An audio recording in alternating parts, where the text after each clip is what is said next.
Hey guys, welcome back. We're excited to trigger you today in today's conversation. No, not really. We do not want to trigger you, but we want to talk about triggers and just kind of like in this honest and open and compassionate way, let's explore what we're triggered by. It's amazing when we start to do this work. This is the most transformative work. It's the piece that people tend to not like to do the most, understandably so. We don't like the feeling of being triggered. But there is real gold and real richness when you can start growing awareness of these things. And there's real empowerment that happens where you're no longer victimized by these things. You don't have to be a victim to your triggers. If there's one thing that you take away from this lesson, this episode, that's the lesson. Yep. We'll see you in there.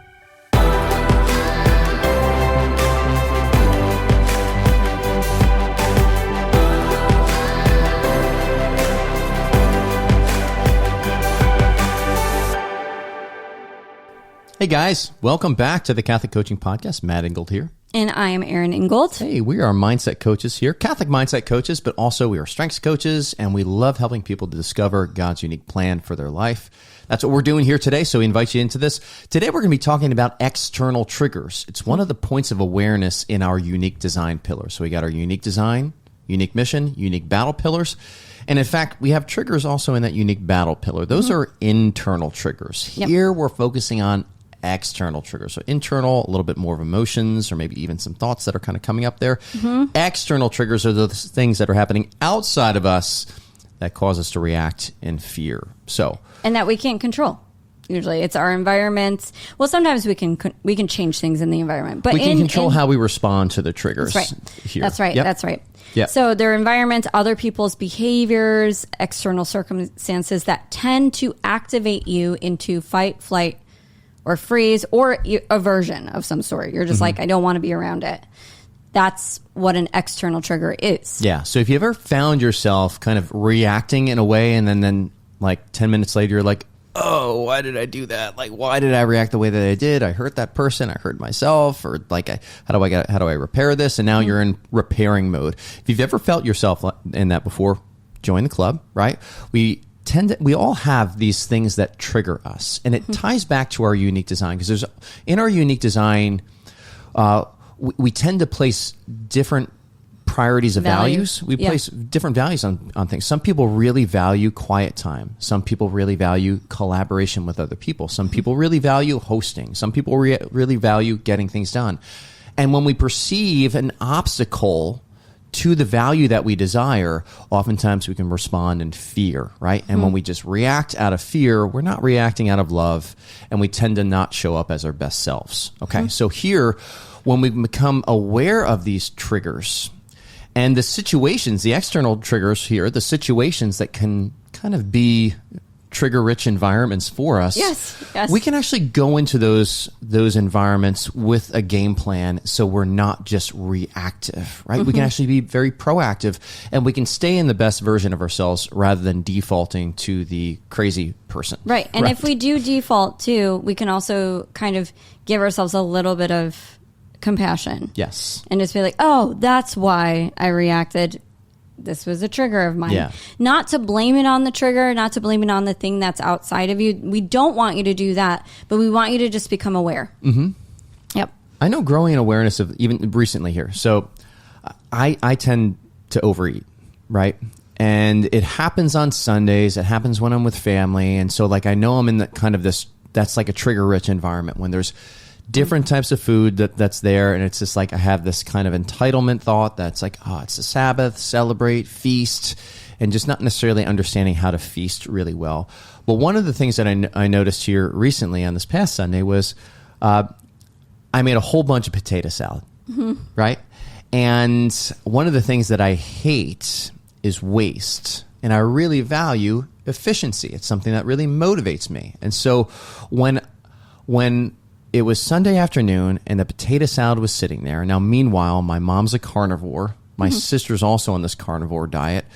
We don't really have a whole lot of potato in our diet. And even in our family diet, we don't eat a ton of potatoes. But I enjoy a good potato salad on a Sunday afternoon. So I made a boatload of it, and nobody's eating it. And all of a sudden I'm noticing something in me I'm just noticing my behavior. I'm just spooning more and more potato salad onto my plate. And I'm not really wanting the potato salad, but I'm wanting to fix a problem that's there. You're triggered by the waste. I'm triggered by the waste. Possible potential waste. Yes. And so even like knowing that I'm high responsibility in my strengths finder profile and responsibility is like, I will own the task. I will get it done. In this case, I will ensure that no potato salad is being wasted.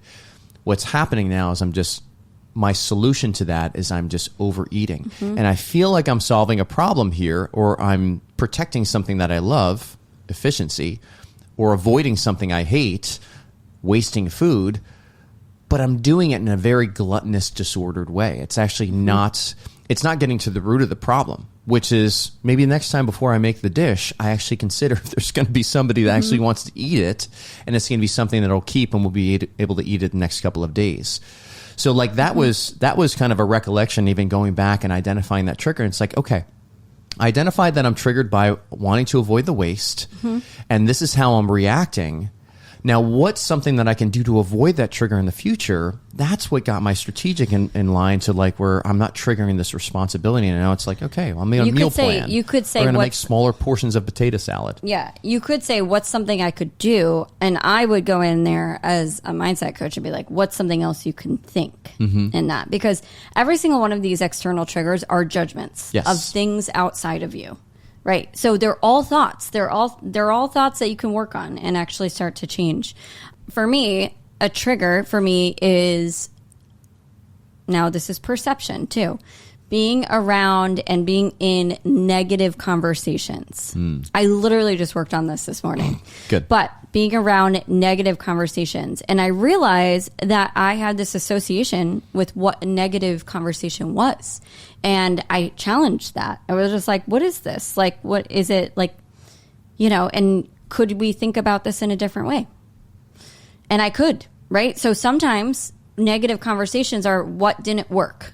And I love that. I have a lot of high strategy thinking strengths. And so like I have high strategy. So I like actually looking at things, what they didn't work, because there is a hope to actually solve for that thing that didn't work. Yep. And so what it did was it helped me become really clear on what is negative and what is not, and what are the times I'm going to be around, and like what are the times where I'm just going to be like cry uncle and be like, you know what? No offense to anybody here, but I just got to go, and just know my own limit. Yeah. So there's some self-compassion that's there in terms of like understanding that, in your case, very positive, enjoy being around positive people and looking at solutions, but also can see the merit of really diving into the problems and understanding the problems. Yes. But also like where some of us are on the team are really good at sitting there and we have a reason for being there and really want to understand the problem before we move on to the solution. That can be some words just like, hey, you know what? Call me in when it's time for the solution. You can brief me the problems afterwards, but it's really tough for me to sit in this. And that can be okay, right? And so the more we can recognize that, the more we don't have to shame ourselves and be like, no, I need to be here. I need to just figure it out. Sometimes it just taxes you. It takes a lot of energy from you to be able to do that. And so it might be kinder to just kind of step away for a season and come in the room when you're ready to really bring your gifts to the table. The long story short is, if I didn't know I was triggered by those certain things, I would never have worked on that this morning. I would never have said like, oh no, this is way more nuanced, and I'm like totally putting an absolute on something that needs definition. Yes. Okay. So like some of the symptoms here, if you're not really taking ownership of your triggers, you're just going to feel like you're a victim to your circumstances. All the time. Always. You're going to be blaming people. If you find yourself blaming people ever, like you're in trigger mode right now. Yeah, you're going to be very reactive here. You're going to feel very powerless, and a lot of your energy is going to be trying to control things that are outside of your control. Really controlling your environment, because if I can just control those things, if I can eliminate those things that are setting me off, then I don't have to get set off anymore. And it's kind of like there's a bit of a both and here. Yeah. Okay? Because sometimes you can invite people to partner with you in removing some of those triggers. And it's kind of how the conversations have gone even on our team, where it's just like, hey, can you just, rather than just immediately going to all the reasons why my plan is not going to work, could you at least acknowledge the merits for it on how it is good first, and then say, hey, I have some thoughts on how we can kind of improve. And just like a simple reframe like that is something where it's just like, okay, well, that's a way that I can love Aaron a little bit better here. Well, there's actually an improv like lesson here. Have you guys ever done improv? But there's this the improv rule of improv, and it's the yes and phrase. Okay. So it's not no and, but it's yes and. So it's saying, I hear your thing and let me maximize it, or and let me move on to it. And a lot of people in improv use it because you don't want to shut down the conversation because it shuts down the scene and you're like Michael Scott. Freeze, Michael Scarn. Boom! Detective Michael Scarn. I'm with the FBI. It's an office thing. Who got kicked out of improv class. Anyway. Okay. So the benefits here, like you can really start taking measures when you know the things that trigger you, you can start taking measures to avoid those things, or at least kind of go into those environments that are trigger rich for you, already putting on the mindset that's going to somewhat neutralize those things. Yep. Okay. So say, for example, if it's like, I know that bedtime is a triggering time for me because the kids are exhausted, they're tired, they don't want to pay attention, they don't want to listen. If I know that's the environment and disobedient kids is a trigger for me, and it's just like, I know I can go into that with a mindset of, my kids are just tired. They don't necessarily listen as well when they're tired like this. I'm tired too. And so I'm just going to like stick with the routine here, and I'm just going to continue to kind of move things along. And I know it's going to be a little bit more I'm going to be dragging them along a little bit more, and I'm going to have to intervene, I'm going to have to remind and say, this is what we're doing. And it's just like, that's just part of how we're going to do it. It takes the unnecessary drama out of it. I think I'm going to add one more here. I think triggers, like I said before, they're like thought finders. And so like, you know, as a mindset coach, we want to deal with thoughts. We want to actually like bring truth into these thoughts that are lies. And this is, it's like the immediate way into finding thoughts and like belief systems that are probably not helpful for you. Well, I love that. And really what you're getting at here is you hear us say triggers are trailheads, right? And so when we are having a trigger, by definition, when you're feeling triggered, there's a fear. There's some response. Fear that's behind, that's motivating, that's behind the actions that you're doing at that point, okay? And so perfect love casts out fear, all right? So it's revealing there that fear is often revealing an absence of charity, right? An absence of where God wants to come in. And so, and speak his truth and speak his love and love you in that place.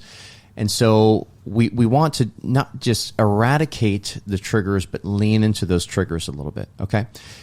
And there's an element of kind of being kind to ourselves, and it could be a very positive way of influencing the world around us to start to, you know, invite people to love us in better ways and help us avoid trigger situations. Great. Cool. All right. Let's get into the enemy strategy that keep you from exploring these keeps things. you from exploring your triggers. I think also people hear the word trigger and they're triggered by triggers. And so if you are one of those people, you can actually just substitute the word I am triggered by this to I am activated by this. So that's just, I'm going to throw that out there because I do think that even just that association with like feeling triggered, that kind of keeps you from even looking at your triggers. And just the example that Matt and I just shared, like, just being open to looking at my possible triggers is incredibly helpful. Actually kind of came through this like metanoia moment, this mindset shift this morning, just focusing on that. So Yep. there is a light at the end of the tunnel there. So if you're triggered by the word trigger, use the word activated. Okay. Lie number 1, right? Because this is how the enemy keeps us stuck. He keeps us from looking at these points of awareness. So we can't have those breakthrough moments. And the first lie that he uses, his number 1 strategy, is if blank would change, then I could change. So if this thing outside of me or this person would change, then I would change. Then it would be a lot easier for me to change. So I could do better, or I could think better, or whatever. Like, so really the story behind that is I'm waiting for outside circumstances X to change so that I can change. So I don't have to be afraid anymore. So it could be like once I get the raise, then I don't have to be afraid of providing for my family anymore. Or once I meet my spouse, then I don't have to be afraid of being alone anymore. Yeah.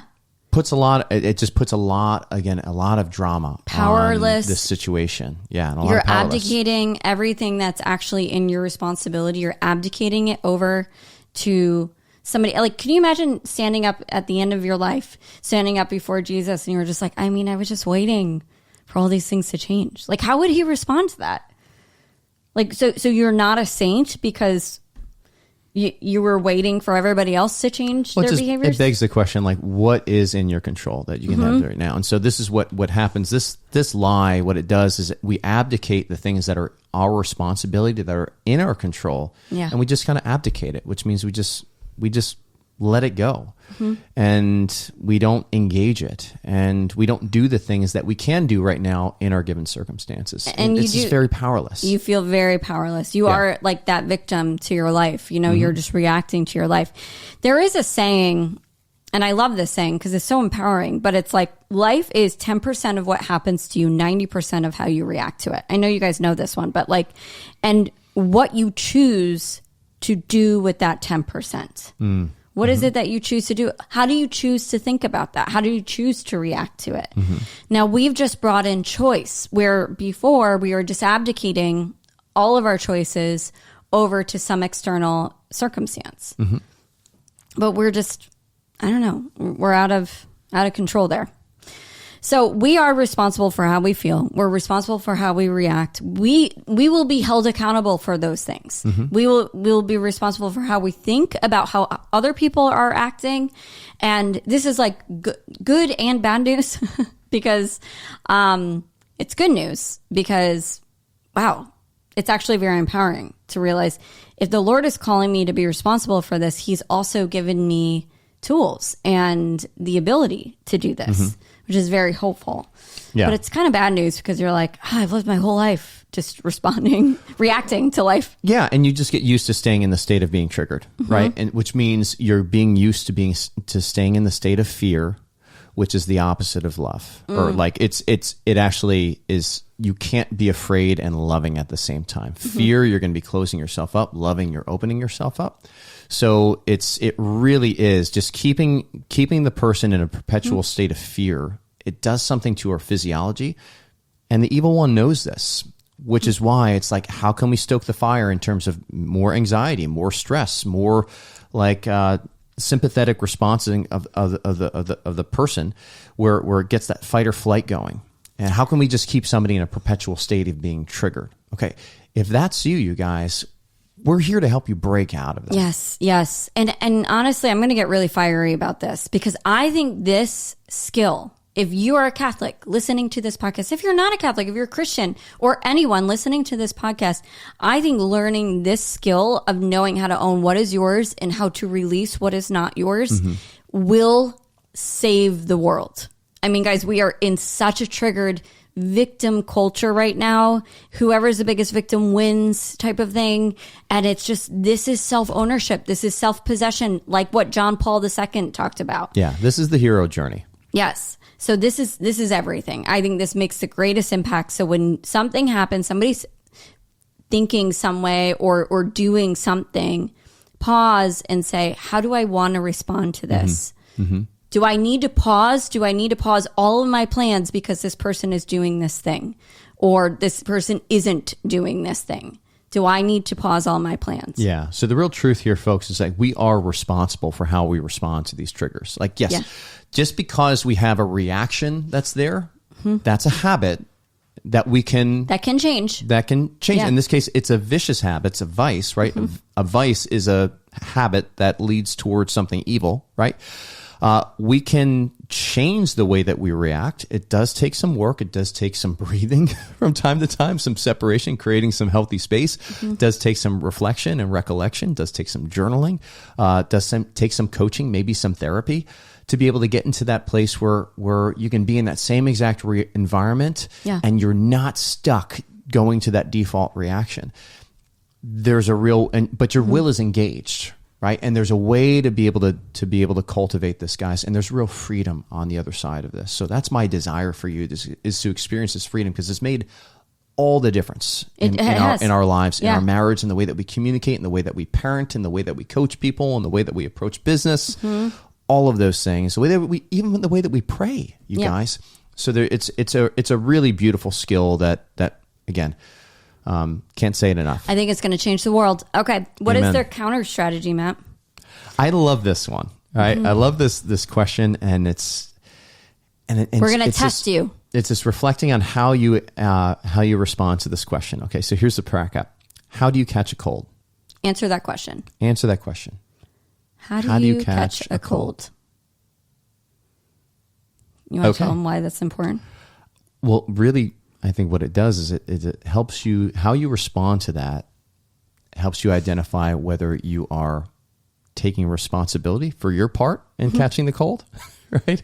Or if you are blaming things outside of you for the colds coming in, right? One way is going to lead to, taking responsibility and stewarding well what is yours. The other one is going to lead to abdicating what is yours. Right. And just blaming other people and feeling very powerless. So if you say, like, my daughter keeps bringing colds home to me, like that is abdicating it over to my daughter. Where you could be like, I probably should have been sleeping better and like building up my immune system. Probably shouldn't have been washing my hands. Should have been washing my hands, right? If I knew my daughter was going to a school, I probably could be washing my hands more, right? So there's two where it's one, you're taking ownership, and one, you are not. You're blaming it. Great question to ask yourself. Be honest. Do. And, like we said, we're here to help. Cool. Next, what do we got? I can't help but feel triggered by this. This is kind of like the last one, where we are, once again, kind of abdicating our emotion over to this, even to our previous way of being triggered, right? Or previous thought patterns and belief patterns. Yep. So it's not, we're not necessarily abdicating it over to something outside of our circumstances. It's more like, I can't help but think, like, really, I'm stuck thinking this way. I'm stuck reacting this way. It's permanent. Like, I'm always going to have this trigger. Right? And Matt and I were just saying, we actually experienced complete freedom. I wouldn't say complete. We're not there yet. But if you look at our list of triggers, I used to check off all of them. And now it's like, oh, okay. Like, we've grown in this area. There's a little bit of freedom. I don't react. I don't freak out anymore. I don't do this thing that I used to do. So progress, right? But this thought is very much like, I can't help but be triggered by this, and I'm always going to be triggered by this. I just can't help it, which is also very powerless, by the way. And who wants you to feel powerless? God or the enemy? I don't know. Satan? Right. Yeah, like somebody that wants to control you wants you to feel powerless, right? Manipulators want you to feel powerless. So yeah, like this, I can't help but feel triggered by this. It's just, first of all, it's not true, right? And neuroplasticity and kind of the top-down mindset work that we're talking about really helps to kind of thwart this. But also we're starting to learn a little bit more about the body up piece here as well, because again, we are male and female who created him, but also body soul composite, right? And so even understanding things like Aaron said, sleep, proper diet can help you to reduce the stress level of your body so that you're less vulnerable to these triggers. So pay attention to some of those physiological things here as well. There's also some breathing techniques that you can adopt that actually are really strong. We follow the Dr. Andrew Huberman podcast where he gets into a lot of the different breath work exercises that actually I love, because it really does speak to the integration between the body and the soul, where you actually can come into a calmer state by just constantly doing some breath exercises. Yes. I mean, the beautiful thing about it is, like, what that does is it creates the space for the top-down mindset work. That's right. That's right. So we've always said this. When you uncover a trigger, you're not going to uncover it in the moment. You're always going to, it's always going to be like the day later when you're reflecting on it. And that is like the first step for you to believe that you're going to be able to catch all your triggers in the moment just by listening to this podcast and doing like one of these exercises it's unreasonable. But because your body is in the state of fight or flight, this fear state, you do need to pause and actually regulate your body. Yes. In order to do any mindset work. But I also recommend wait a day, right? You're not going to do it even 10 minutes later. Your body's still going to be all hyped up on that adrenaline. So wait a couple hours. And then what will happen is slowly as you work on this continually, if you work on that same trigger over and over and over again, it starts to really start to change. It's almost like an exposure therapy at that point. Yes. Yep. Mm-hmm. Yep. It starts to change your response to it. Chills out a little bit. And this is why it's like when somebody's in a place of deep trauma, right, where they're really getting in that strong fight or flight, that CBT work doesn't necessarily help, right? It's just like that part of them is actually broken. And so there needs to be a different therapeutic approach to actually helping that person get to a baseline where they can actually engage their reason without being so somatically triggered to the point where their body is really in that fight or flight state where you're not thinking rationally and you literally lose brain functionality. Yeah. Yeah, I think about this lie. I can't help but feel triggered by this. And I've coached a lot of people on, I can't help it. I've always believed this. Yeah. So it's kind of like another nuance of that where it's just because I've always believed this in the past, there's no hope in the future.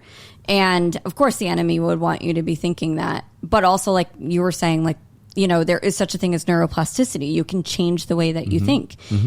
Even up to the day you die. If you're 100, you can still change the way that you think.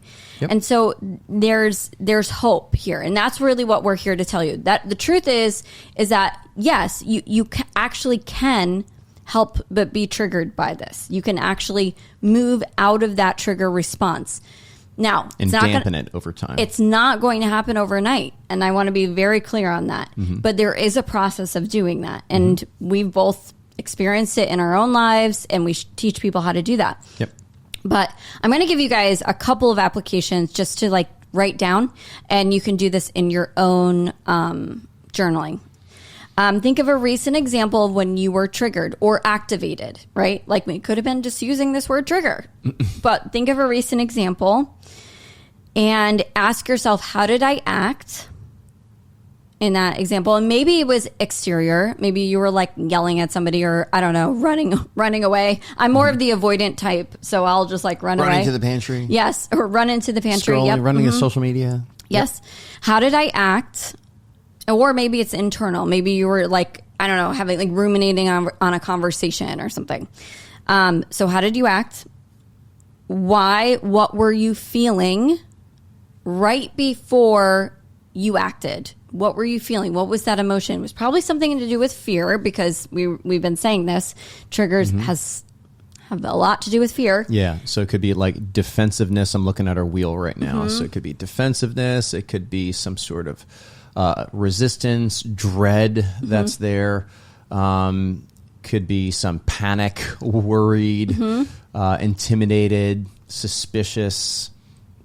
Sometimes nervous, it comes out timid. in anger. Yeah. Sometimes it comes out in anger, even though it is at the root of it fear. Sometimes it does express itself in anger. So why? What were you feeling? And then why? What were you thinking? Because remember, our thoughts influence our emotions, which influence our actions. So we kind of went backwards, right? How did I act when I was triggered by this? Why? What was I feeling? And why? What was I thinking? And it could have been something like, they shouldn't be doing this very thing that I'm triggered by. I mean, maybe that's the thought. Yeah. But now you've captured the thought, and now you actually can move with that thought through some of the work that we've given to you for free on this podcast. Yeah. Yeah. Or come get coached on it. Yeah, come get coached. And guys, right now in Academy Plus, we got a 7-day free trial. So if you just go to metanoiacatholic.com or catholiccoaching.com, you go to join the Academy, just 7 days free in the Academy. You can watch some of those group coaching replays that we have in there, and you can see us kind of working with people, doing this work to help people work through some of their triggers. Yes. Yeah. Yep. Cool. All right. The final lie. I like this one. I like it, but I don't like it. But I like it. I think it's dead on.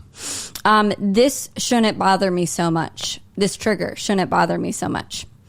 Once again, if we place an arbitrary should or shouldn't on ourselves, we always feel ashamed and we go and hide, right? And we don't actually work on what is actually bothering us or why it's bothering us.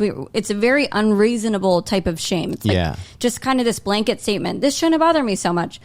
And like you were saying before, we were kind of discussing this before. It's kind of like this disguised pride, right? Like I should be further along. That's like another way of saying that. Yeah.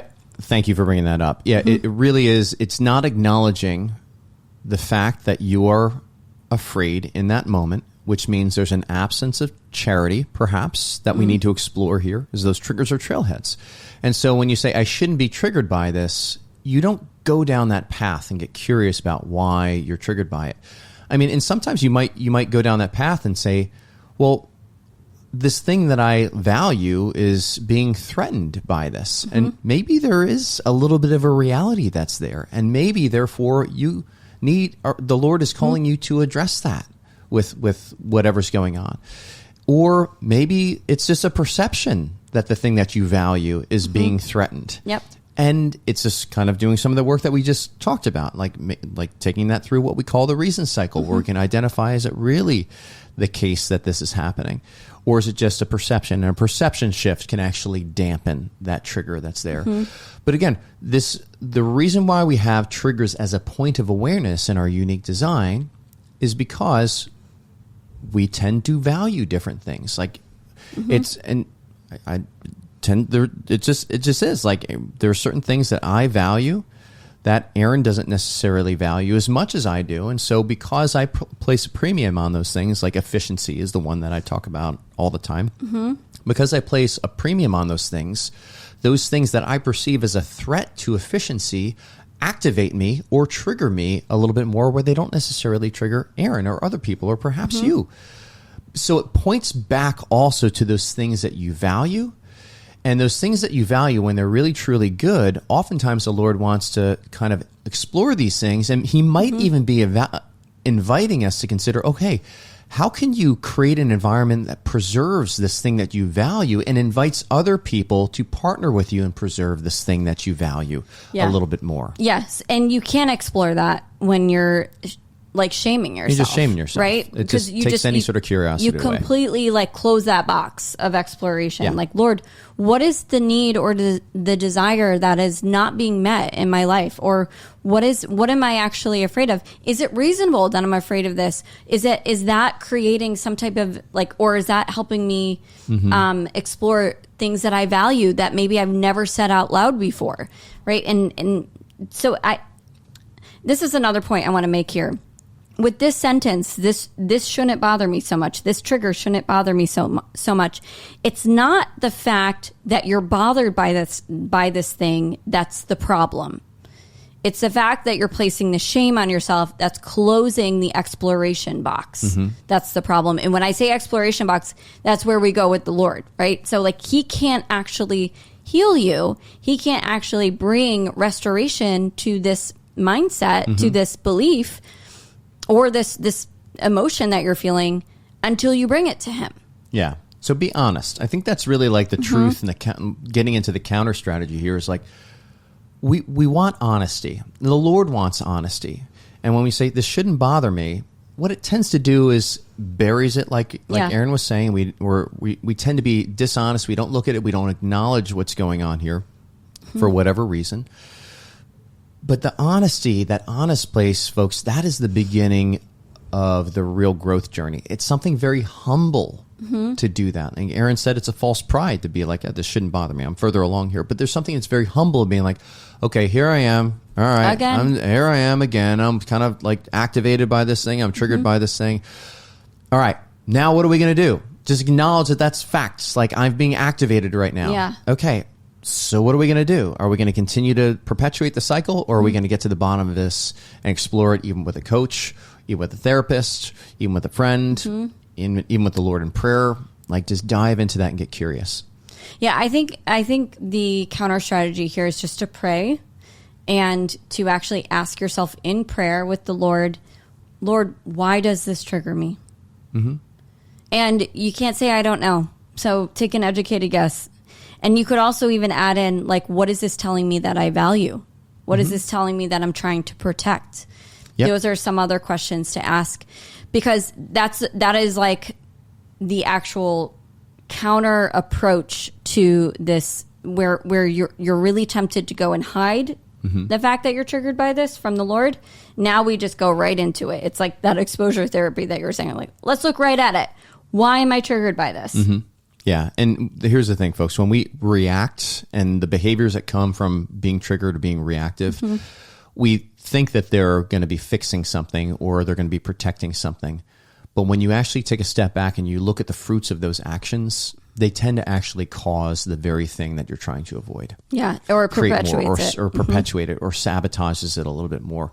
Or there's some self-sabotaging that's going on there. So that's why it's so important for us to be able to take a step back, have a moment of recollection, right? Whether it's a nightly examine.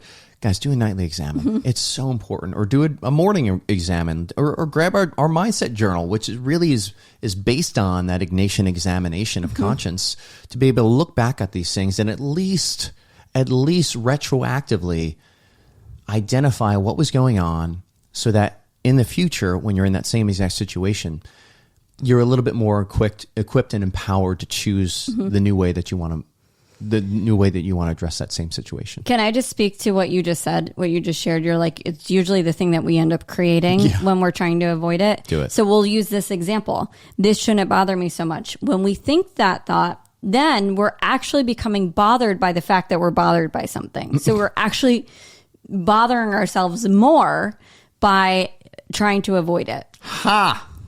Gotcha. Aha. See, the very thing that you're trying to avoid, you just, 10x'd it. So. Beautiful. So those are our three enemy strategies here, and some counter strategies here that prevent you from even exploring those external triggers that we're talking about here. Again, be not afraid. Gold. There's absolute gold here, folks. And again, why do we want to find ways to really grow aware of our triggers, so we can actually grow in strategies to mitigate some of those triggers, so that we can bring these things to the Lord, because those triggers are trailheads. There's greater healing opportunities. But it's not just healing for the sake of healing. Guys, these triggers pull us out of our contributions that we were exploring here as well. Yeah. And they thrust us into like those overuse weakness patterns that we have here. And so if you want to be the best version of yourself, you don't just kind of hide your triggers, you lean into them and you courageously deal with those things, and you allow the Lord to really breathe in His truth and His word into those things, and it transforms that environment, so where it's no longer something that that same circumstance now is no longer triggering a fear response, but it's triggering a love response. And that is huge, you guys. That transforms marriages, that transforms parent-son-daughter relationships, transforms workplaces. Yeah. It's beautiful. Yeah. It creates honesty. Yeah. And integrity. So if you want some help with that, Academy Plus, join us. 7 day free trial. Get 7 day free Start trial. Yours today. Yep. All right, guys. See you in there. Hey, thanks for sticking with us in the Catholic Coaching Podcast. If you like what you heard, Please like and subscribe, and we'll see you again.